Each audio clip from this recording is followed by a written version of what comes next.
Thanks, Rita. You're watching South East Today. Our top story tonight.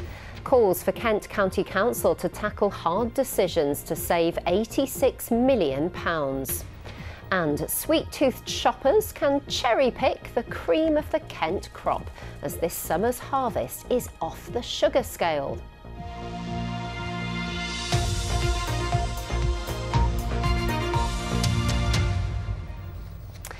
Hello, good evening. Kent County Council will need to make some very difficult decisions to try and balance its books, a council meeting has heard. The local authority is facing a funding gap of £86 million, according to a report by independent auditors Grant Thornton. This year, the council's already looking to make £58 million in savings. And Kent County Council says the cost of services it provides has risen by more than £200 million. Sarah Smith reports. It said when potholes appear, everyone sees local finances are in trouble. While some council services are only used by a few, anyone can feel the impact of spending cuts here. In Kent today, the hole in the budget was the main concern at this council meeting, especially with an auditor's report saying things were only going to get worse next year. We are not in the category of those councils who have willfully mismanaged, but we do face huge and serious challenges. We will have to take, and we've set it ourselves, very difficult decisions. Whether there is a willingness from all across the council to take those very difficult decisions remains to be seen. It's not hard to see why Kent's finances are in trouble, along with councils across the country. Since 2010, government grants have gone down and down, while costs, especially with inflation as it is, have gone up and up. And pressure on those services that the council has to provide, like adult social care and children's services, well, that just keeps rising. So much of what they spend is on statutory services, so things like adult social care and looking after vulnerable children can account for, in some cases, up to sort of 70% of their spending. So their options are limited. Get a grip, save our tips! The services the council is targeting aren't exactly luxuries, though. They're long gone.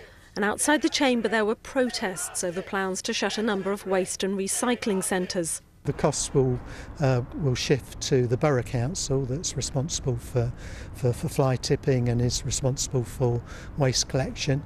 And clearly there's a transfer of costs to residents who are going to have to travel further to get rid of their rubbish. As well as Faversham, the Tovel tip is in the firing line. I hope they don't do it, because I think there'll be a lot more fly tipping around. I don't know why they're doing it. Why are they doing it? Save money. Oh, right, OK. It's always about saving money, isn't it? I think it makes it easier to recycle. It's better for the environment because these people help you put your rubbish in the right place as well if you're not sure. The government says it's increased funding to Kent this year by almost 10%, although inflation will have wiped most of that out. With council taxes going up and services being cut, few will escape the pinch. Sarah Smith, BBC South East Today, Maidstone. The Deputy Leader of Kent County Council told us earlier that the government are disingenuous to say councils have had a 10% increase to their budget. The big challenge that we and other large councils have is that social care for both adults and children is severely underfunded. What that means is we have to direct money from other services into adult social care so we can meet our statutory responsibilities. The demand is increasing in those areas, the complexity of the cases is increasing, and there doesn't seem to be an end in sight. In other news, Dover District Council have tonight refused planning permission for a luxury hotel at Betshanger Country Park. Developers Quinn Estates had submitted plans to construct a 120-bed hotel and surf lagoon at the park, which is currently a haven for species of wildlife, including bats and turtle doves. At a planning meeting tonight, the controversial project was rejected on environmental grounds. A demonstration has been held at Ashford Station over plans to close ticket offices. South Eastern Trains have launched a consultation on plans that could see the closure of dozens of ticket offices, with the company saying more and more journeys are booked electronically.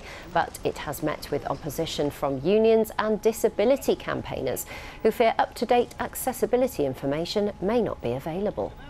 I mean, today we've been here leafleting, we've been handing out leaflets, and there's been people queuing for Ashford ticket offices. So I suppose there has been a reduction, but there are people that are vulnerable, that are in need of the ticket offices, and you shouldn't be taking that away from them. The government's aviation minister was due to meet the head of EasyJet today after it announced it would be axing 1,700 flights this summer. The carrier, which runs most of its services from Gatwick Airport, said it was in anticipation of air traffic control restrictions. The Transport Secretary has said that no other airline has indicated it would cancel flights. More than 100,000 people have been hit by the cancellations so far. This summer's variable weather has had a surprisingly sweet effect on Kent's cherry crop. Cold, rainy conditions followed by hot sunshine mean this year's fruit is off the sweetness scale. The Growers Association says cherries are marked on a scale of 18 to 24, but this year's are rating it up to 26. The county produces 90% of the UK's cherries. I think in all the time I've been working on a farm, it's probably the best crop that I've ever seen, best British cherries I've ever seen on the trees. The quality, the Brix levels are very, very high. We've seen anything from 17 up to 26, which is unheard of. It's superb. Time now for a look at the southeast weather. Here's John Hammond. Thanks very much. Very good evening. We're in for a rough ride as we hit the weekend. A deceptively quiet start to Friday. Mostly dry at this stage, but there'll be patchy rain from the word go, and I think those pulses of rain will turn heavier as we go into the afternoon. Still some dry spells, temperatures briefly up into the 20s, but the winds will be freshening.